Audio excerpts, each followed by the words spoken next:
बात है, अमेरिका जाना चाहिए और अमेरिका जाना चाहिए।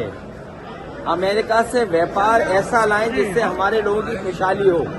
हम अपना बाजार अमेरिका को न दे दें। व्यापार आए लेकिन हम अपना बाजार अमेरिका को न दे दें।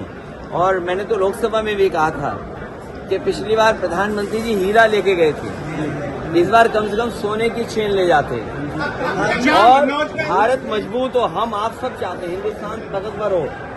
हिंदुस्तान जब ताकतवर होगा, हमारे नागरिक अगर कानून तोड़ करके गए तो ये किसकी नाकामी है? क्या यही विकसित भारत का सपना है कि लोगों को नौकरी रोजगार नहीं मिल रहा है, वो मजबूरी में जा रहे हैं वहां पर और इनकी सरकार में दलाल पैसे लेकर के भेज रहे हैं, जिसमें पंजाब है, गुजरात है।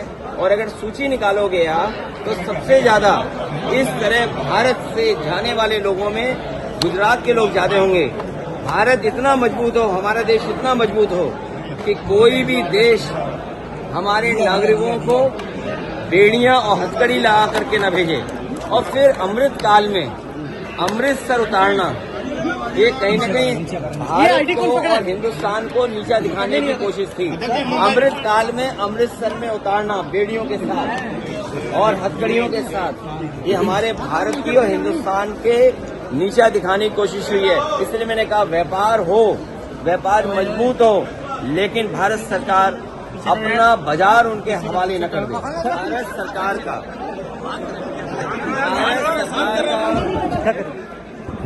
अब तक का सबसे बड़ा बजट पेश हुआ है।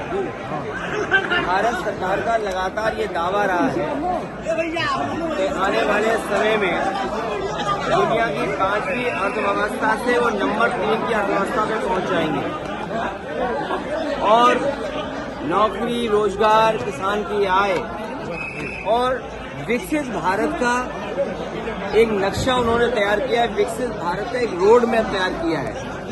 लेकिन बजट आने के बाद जो मायूसी छाई, जो आंकड़े सामने नजर आए कि न इससे विकसित भारत बनने जा रहा है, न इससे कोई अर्थव्यवस्था जिस रफ्तार से बढ़ना चाहते हैं बढ़ने जा रही है, न किसान की आय दोगुनी है।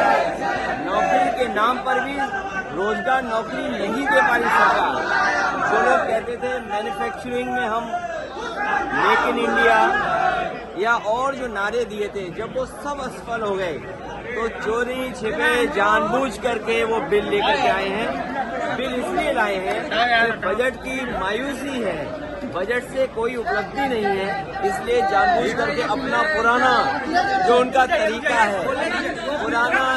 है जो वक्त बिल ला करके लोगों के अंदर बहस छेड़ देना, यही उनका हमेशा काम करने का तरीका है। मुख्यमंत्री जी कह रहे हैं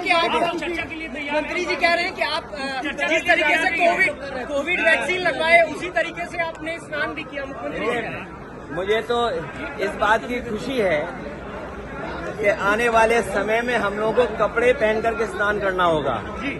भाई ये चीज तो हमें सीखनी चाहिए। ये जो चीजें सीखने की हैं वो हमें अपने मुख्यमंत्री से सीखना चाहिए कि पूरे वस्त्र पहन के स्नान करना चाहिए।